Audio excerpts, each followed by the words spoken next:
Our viewers, on to the top focus now this morning. In February, Iran's commander-in-chief Amir Hatami has affirmed that the military is prepared to defend the nation amid escalating protests against economic hardship and inflation. Security forces have violently suppressed demonstrations, resulting in thousands of deaths. Let's in fact listen in to what he had to say.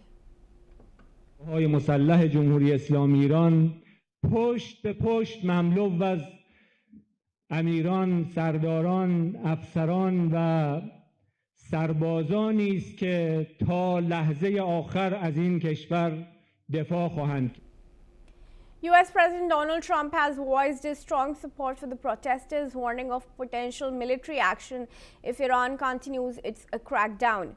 U.S. officials confirmed that Trump is reviewing options but has not decided on a strike. Iran, meanwhile, has accused the U.S. and Israel of inciting unrest and threatened retaliation if attacked.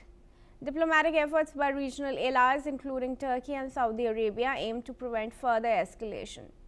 The U.S. has demanded Iran curb its missile program as a condition for resuming nuclear talks, a demand Iran has rejected. Despite tension, Iranian officials, including President Masoud Pezeshkian, maintain that Tehran is ready for both negotiations and defense. Matthew Wadham, American journalist from Washington, D.C., joins me in this conversation.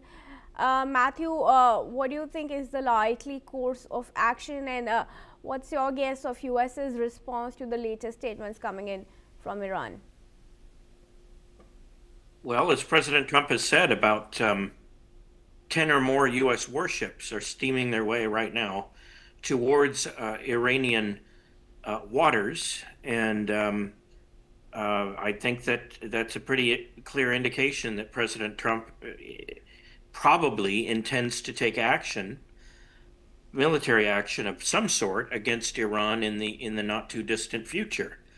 The two sides are talking, but I think that's just, a public relations gesture, because the Iranians are not going to stop killing dissenters, dissidents in their own country, and they're not going to give up their nuclear program, particularly uranium enrichment, which they claim is for peaceful purposes, but the U.S. claims is for military purposes.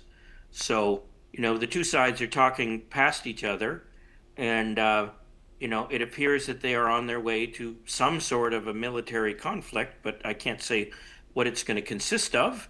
President Trump doesn't announce his strategy. Well, most of the time he doesn't. He talks a lot, and he's pretty unfiltered in what he says, but he hasn't said exactly what he's planning to do. But I think that his threats against Iran need to be taken seriously. I think that Iran and the Iranian people are taking them pretty seriously at the moment too.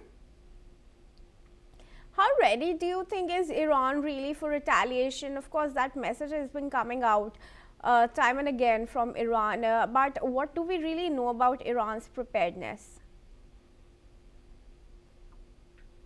Well, I'm kind of a generalist on this topic, so I can't tell you what specific, what do they have in terms of airplanes, in terms of fighter jets and missiles and so on. But I think that they have a fairly hefty missile program, and they intend to use it if need be. They also would likely target American bases in the region, and would likely lash out at Israel as retaliation if the United States strikes Iran. And it was my understanding that the United States has held off on attacking Iran directly for the time being, because Israel said it wasn't prepared to defend itself properly and needed some time to prepare. And I think that this happened a couple of weeks ago, and that Israel might feel more confident about its ability to defend itself right now. And I think that something is going to happen in the next few days, but obviously I'm not a soothsayer, so I can't tell you. I'm not a guru. I can't tell you what is going to happen. Matthew, stay on then with us. Let's proceed. Sure. And now moving on, viewers, Danish Defense Minister Troels Lund Poulsen and Greenland's Foreign Minister